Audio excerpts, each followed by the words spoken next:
Well, good morning. My name is Maria Jimena Arguello.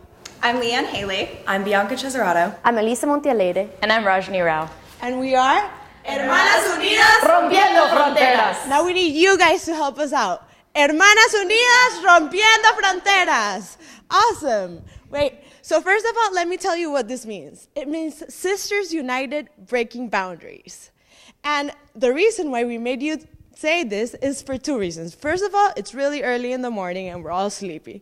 But second, because we want you guys to remember us by this, because this is essentially what we did. We went to Nicaragua and got the girls to break boundaries within themselves, within their culture, and on an international level. So why did we do all this? Well, let me tell you a story. I don't know if many of you know this, but I'm actually from Nicaragua. And growing up, I just became acutely aware about the differences between the rich and the poor. I knew this was a problem when I heard one of my classmates reject another girl because she wasn't from the same socioeconomic status. I wanted to do something about it, but I really didn't know what to do. So, as a normal teenage girl, I pushed it aside and kept on with my life. I came to UVA, and my second year, I joined the Young Women Leaders Program. For those of you who don't know what this is a mentoring program that pairs college students with middle school girls and fosters competence, connection, and autonomy. It was within this program that I found the solution that I had been searching for. Rompiendo Fronteras was inspired by the Young Women Leaders Program, or YWLP as it's commonly known. And the reason why we did Rompiendo Fronteras, why it was created, was to just get different girls from different socioeconomic status and get them together in discussing topics that both of them knew. So some of the topics, for example, are gender issues, gender limitations. Furthermore, it was created to empower future leaders. It was created to break boundaries. So what is Rompiendo Fronteras? Rompiendo Fronteras is a one-on-one mentoring program that focuses around an interactive curriculum that was influenced by YWLP, or Young Women Leaders Program. The program has facilitators, which are high school teachers from Lincoln International Academy. Then we have the mentors, which are high school students from Lincoln International Academy. The mentees, which are middle school students from Sagrada Familia School. And then we have the consultants. So we have the Peruvian consultants from the Universidad del Pacífico that work as business consultants for our program. And then we have us, who work as consultants for every other part of the program. So what did we do? In spring 2013, we created the first part of the curriculum, and we recruited the members of our program. In summer 2013, we went down to Nicaragua, we held training workshops, and we started the program. In fall 2013 and winter break, we created the second part of the curriculum, and we maintained the program based on feedback. And then this year, we were lucky enough to have the facilitators come to Charlottesville, and we can say that this is a successful program. As our name suggests, we sought to break boundaries. And as Maria said, we broke boundaries in three ways: within the self, within the culture, and on an international level. This morning, I'm going to speak to you about how we broke boundaries within the self. Recognizing that adolescence is a critical time of identity formation, we created this program in order to provide support and guidance to help the girls stay on track and reach their goals. We did this in three ways. We wanted them to develop relevant skill sets, learn to plan for their future, and learn to recognize non-traditional opportunities. And for our course of action, we created a unique mentoring program with a specific structure.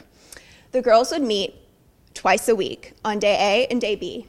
Day A was focused on the mentors. And on day A, there was a college preparatory component. The mentors were guided through activities in which they learned to create a resume, learned basic interviewing skills, and started the college search and application process. On day B, the mentors and mentees worked together, and this had more of a business and entrepreneurial focus.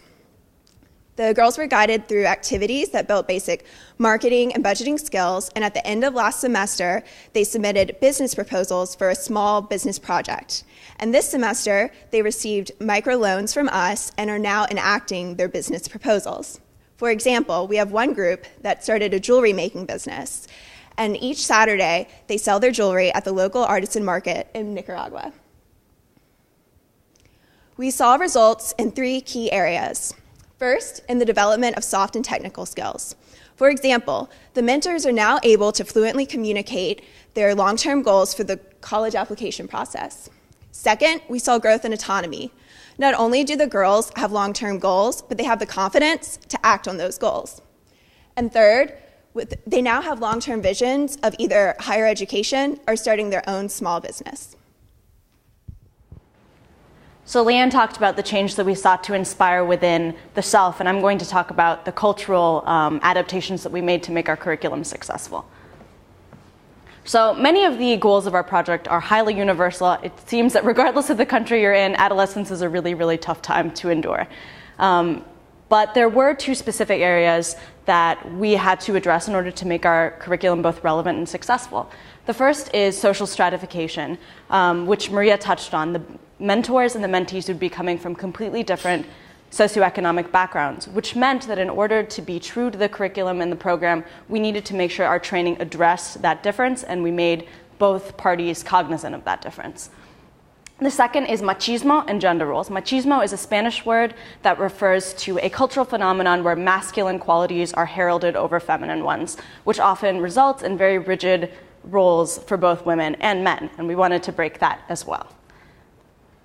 So in order to address both of those very big cultural focuses, we created a culturally relevant curriculum that involved TED Talks, YouTube videos, articles, anything that we could find that would both break this boundary and bridge the boundary. And we did this by getting input from a variety of sources. We had Maria and Elisa on our team. Both girls went to Lincoln Academy in Nicaragua and had a good idea of the sort of scenario that we were working with. And we got a lot of input from our community partner suggesting activities and speakers and different people who they thought would be good. So for instance, we invited a woman who started her own business, a self-made woman, and the girls loved hearing her experience and her story. We also received feedback from participants in the program so we could keep the curriculum dynamic and fresh, so they could say, that interactive activity about relationships, that was really helpful. We want more of that, and we included it. And our results were that we created an avenue of exposure on multiple levels. The mentors were able to serve as great role models for the mentees, and even better, the mentees served as role models for the mentors. And then in addition, through the curriculum, we provided windows into some of the amazing things that women all over the world are doing to create another avenue of exposure. The third area in which we focused was breaking boundaries on an international level. So why is this important to our program? Well, as you know, we live in an increasingly globalized world, which creates the need for people to become globally competent in order to succeed both personally and professionally. Furthermore, studies have shown that increasing global competence helps with adolescent development, especially in terms of self-esteem.